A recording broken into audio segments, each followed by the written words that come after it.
Olá pessoal, eu sou Pedro Dias, estamos aqui para mais uma aula, dessa vez a parte 2 da aula de extensões do campo harmônico maior.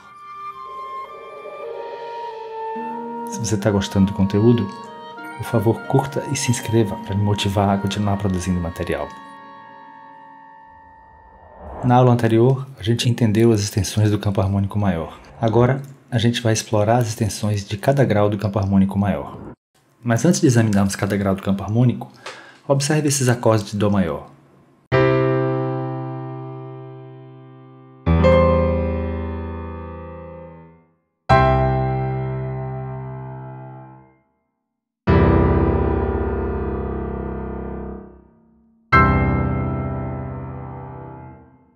Como você vê, cada um soa de maneira bem distinta, né? Embora seja o mesmo acorde, cada um tem uma disposição de notas diferente. A gente pode dizer que cada um tem uma textura distinta. Textura na música tem a ver com vários fatores. Existem fatores ligados à altura, a ritmo, a timbre e a dinâmica. Como a gente está falando de harmonia, aqui a gente vai ver apenas os fatores ligados à altura. A gente percebe a textura musical de forma abstrata, e uma das formas pelas quais a gente percebe textura é como possuindo mais ou menos densidade. E a percepção de densidade, nesse sentido, tem a ver com 4 fatores: densidade de classe de nota, densidade de notas, tessitura e disposição intervalar. A densidade de classe de notas tem a ver com quantas e quais classes de nota você usa, ou seja, que acorde você usa.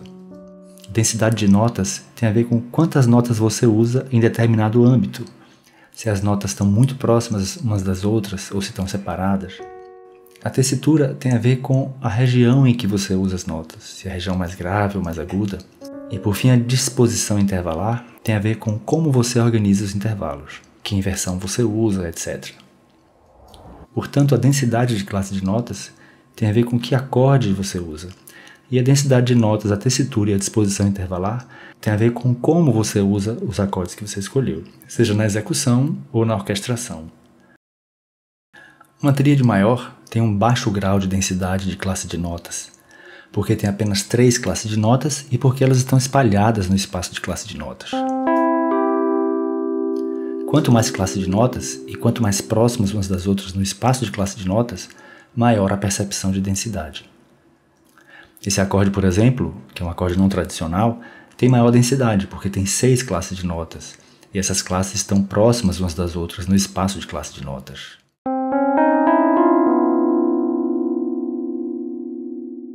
Este aqui possui uma densidade intermediária, tem apenas 4 classes de notas, mas elas estão próximas umas das outras.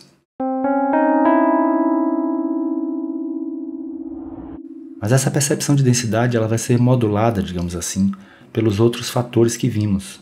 A gente pode tocar ou orquestrar esse acorde de modo que suas notas fiquem distantes umas das outras, sem dobramentos, ou seja, sem repetir nenhuma nota em outra oitava. Desse modo ele vai ter uma densidade de notas baixa. A tessitura é outro fator que afeta a percepção de densidade. Aqui o acorde está disposto com alta densidade de notas, ou seja, suas notas estão o mais próximo possível umas das outras. Mas quanto mais aguda a região em que ele é tocado, menor a sensação de densidade.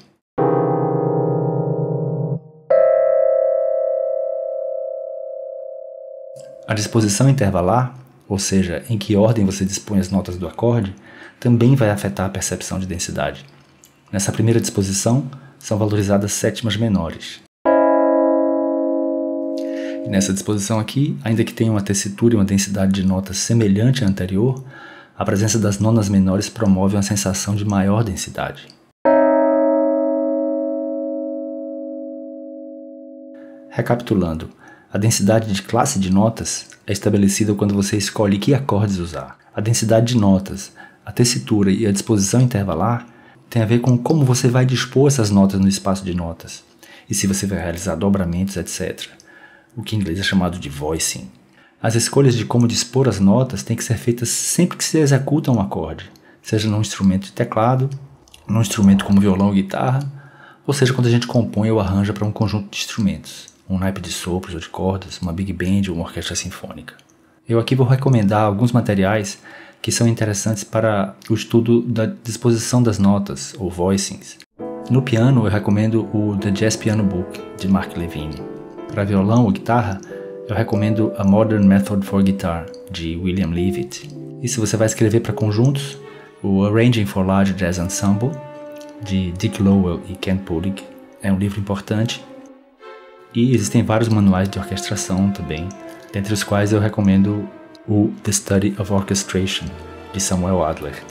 As referências estão na descrição do vídeo, e se você tiver outras sugestões, por favor escreva nos comentários. E finalmente vamos para a parte principal de nossa aula. No acorde de primeiro grau, como vimos, a 11ª justa tende a obscurecer a função do acorde de tônica, nos contextos tonais, assim como em qualquer acorde maior, pois a terça do acorde é essencial para definir sua função. A 11ª, ou seja, a quarta, vai ocorrer frequentemente como quarta suspensa,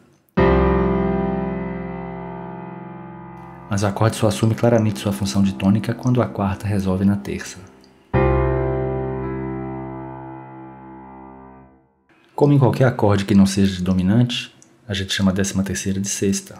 Alguns estilos ou gêneros valorizam acordes com maior densidade de classe de notas, como na bossa nova ou estilos jazzísticos.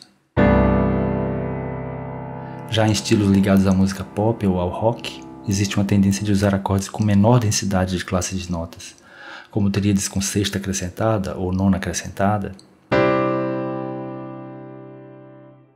Menos comum é a tríade maior com quarta acrescentada. Apesar de tender a obscurecer o caráter funcional do acorde de tônica, ela pode ser usada expressivamente. A quarta suspensa, se acompanhada da sétima maior, descaracteriza muito a função de tônica, e o acorde termina se assemelhando muito mais com um acorde com baixo alterado, um sol com sétima com baixo em dó nesse exemplo, do que com um acorde de tônica mesmo. Esse tipo de estrutura acontece muitas vezes como um retardo, ou ritardo, quando numa progressão 5-1, o baixo resolve primeiro e o trítono atrasa a resolução. Nesse caso, no entanto, o acorde é considerado de dó maior, com notas em retardo.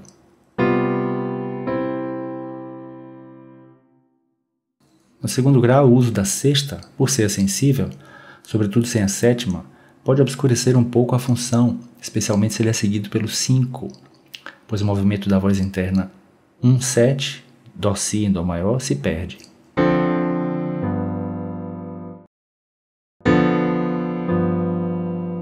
Quando presente junto com a sétima, entretanto, e se a condição de vozes for apropriada, a sexta, ou 13ª, pode não obscurecer a função.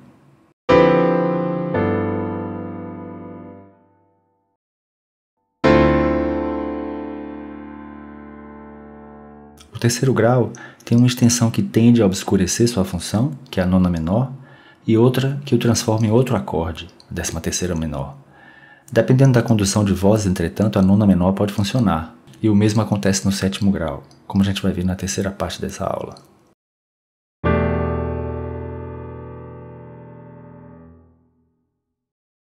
Assim como no segundo grau, no quarto grau, apenas a sensível, que é a 11ª aumentada, pode tender a obscurecer a função, a depender, mais uma vez, do contexto e da condução de vozes.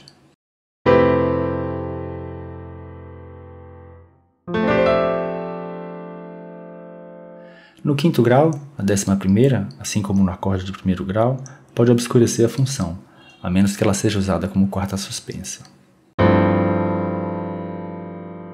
Como não tem a presença da sensível, e nem portanto do trítono, o 5 suspenso tem uma sonoridade um tanto distinta do 5 com a terça.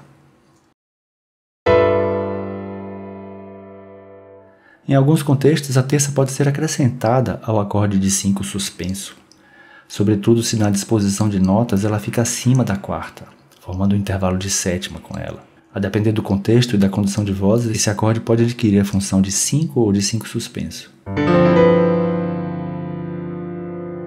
Uma outra forma de usar a quarta é como nota adicionada, numa disposição de notas onde ela é vizinha da terça. Apesar de tender também a obscurecer a função, seu uso pode ser expressivo. No sexto grau, a 13ª menor tende a transformar o acorde em um Fá com sétima menor e baixo em Lá, no caso de Dó, né? Embora, como vimos no vídeo anterior, em alguns contextos seu uso pode ser legítimo. E finalmente, no sétimo grau, a gente tem a nona menor, que tende a obscurecer a função, exceto em alguns contextos, como a gente vai ver na próxima aula, e a 13ª, que transforma o acorde num 5 com baixo na terça.